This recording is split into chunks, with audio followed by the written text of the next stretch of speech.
Summit between US President Donald Trump and Russian President Vladimir Putin was put on hold on Tuesday as Moscow's rejection of an immediate ceasefire in Ukraine cast a cloud over attempts at negotiations. A senior White House official said there are no plans for President Trump to meet with President Putin in the immediate future. This comes after Trump announced he would meet Putin in Hungary within 2 weeks or so to bring an end to the conflict in Ukraine.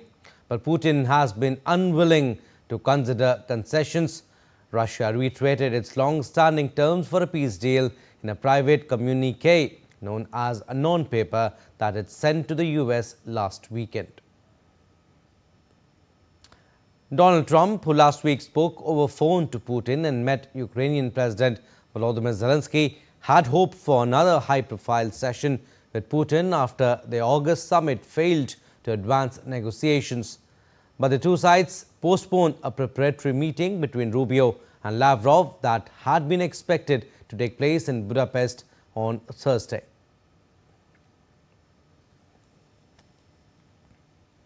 US President Donald Trump said on Tuesday, when asked why his planned summit in Hungary with Russian President Vladimir Putin was put on hold, said he did not want to have a wasted meeting. Take a listen.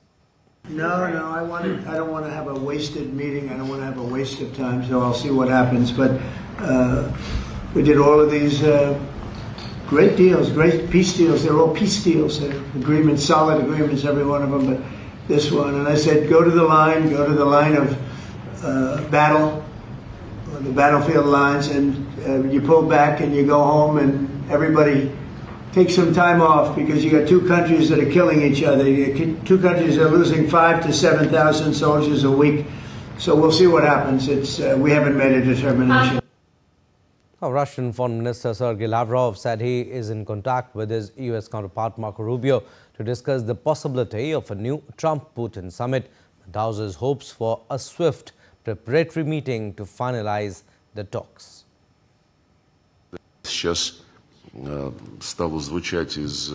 We discussed with Marco Rubio the current situation as it stands today and how we can prepare a version of the next meeting agreed upon by the presidents of Russia and the United States.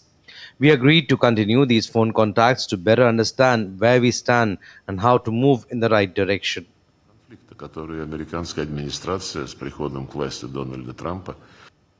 Now, Ukrainian President Volodymyr Zelenskyy and numerous European leaders responded by accusing Moscow of dragging its feet in peace efforts while continuing to wage violence and destruction on its neighbor.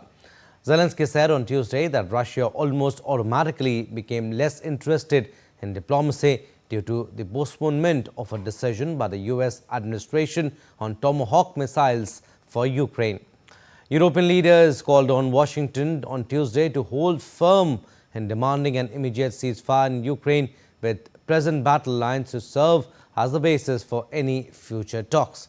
Zelenskyy echoed this stance in his evening address.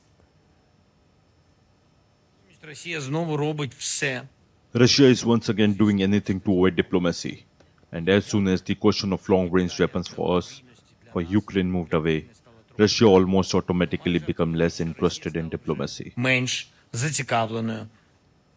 All right, we'll go across to DD India's Akshay Dongre. He is joining us live from Delhi. Hi Akshay, summit has been put on hold.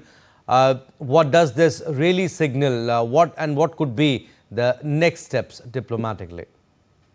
Well, Abhishek, it seems that one of the biggest signs from this entire diplomatic fiasco, is that Donald Trump has, it has once again come to surface that Donald Trump has a old habit of preempting the good news. In diplomacy, it doesn't work. You have to first get the deal and then announce it.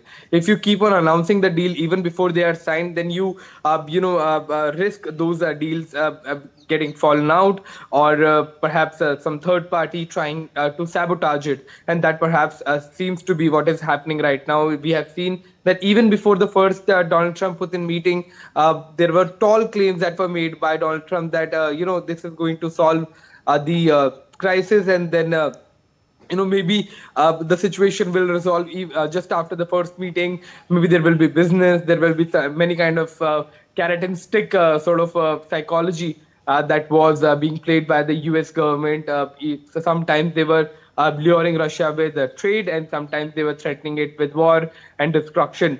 Even ridiculing the Russian economy, but that Donald Trump did, and quite ridiculously clubbing it with India at a point in time as well. So these kind of actions that have been taken by Donald Trump have, it seems, what have sabotaged the peacemaking process. And even right now, we saw Donald Trump tweeting that there will be peace with or without the Tomahawks. That was, in a way, indication that we was closing in on a deal. But now what we are seeing is that the meeting that was going to take place in Budapest is not taking place there anymore. Clearly, the sort of issues that were far more complicated than a business deal, far more complicated than Donald Trump initially assumed, are now coming to surface, and Donald Trump is getting a rude realization that in war, when it comes to bigger countries, big economies, and greater powers, it's not threats, and it's not or these kind of psychological tactics that will end a war, or make a country change the decision that they have been living with, and because of which they have lost so many soldiers, and have also gained territories to a grinding halt. So that's just not going to happen, and it seems that the Trump administration now realizes that as well. But there are several more realizations that are to come in the future as far as this kind of diplomacy is concerned. Yes, Akshay, but we want to understand from you, how does this development affect broader efforts towards a ceasefire or any future peace process?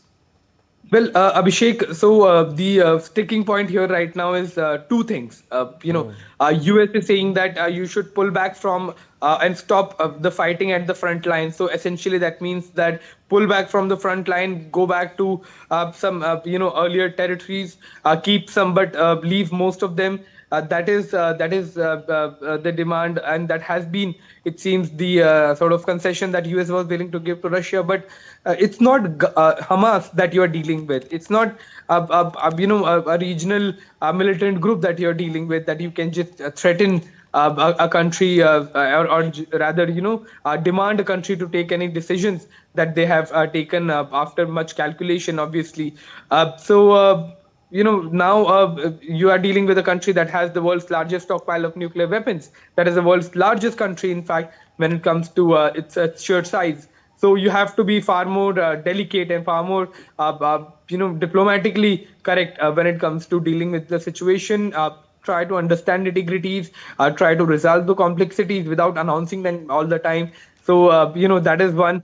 Ukraine also is calling for long-range weapons, but also the disarmament of the region of Donbass and other region has not been done. So we'll have to see that how it plays out in the days to come. But the situation remains complicated, and it's not that easy that the Washington DC assumed it to be. Right.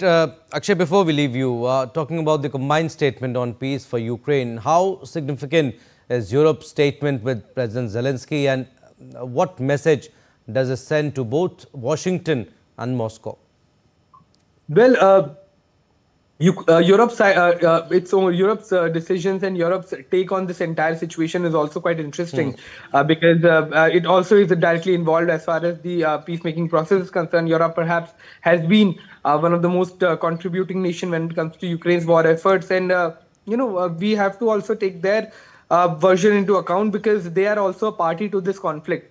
It's a group of very powerful countries in the West, and what they are also feeling is that the situation has to be dealt in a far more delicate manner, in a far more diplomatic manner when it comes to the situation. But there are sort of also demands to arm Ukraine and take the fight to Russia. But those also are the things that are being resisted by the US, and it seems that it's hardly any political will that the US has showed so far to bring Russia to force Russia into a ceasefire, or to also force Ukraine into try and have a dialogue in diplomatic fashion, or rather make some serious efforts to try and bring peace to this particular situation. But especially more than Ukraine, it's Russia and US now at this point in time. And even Europe has taken a back seat,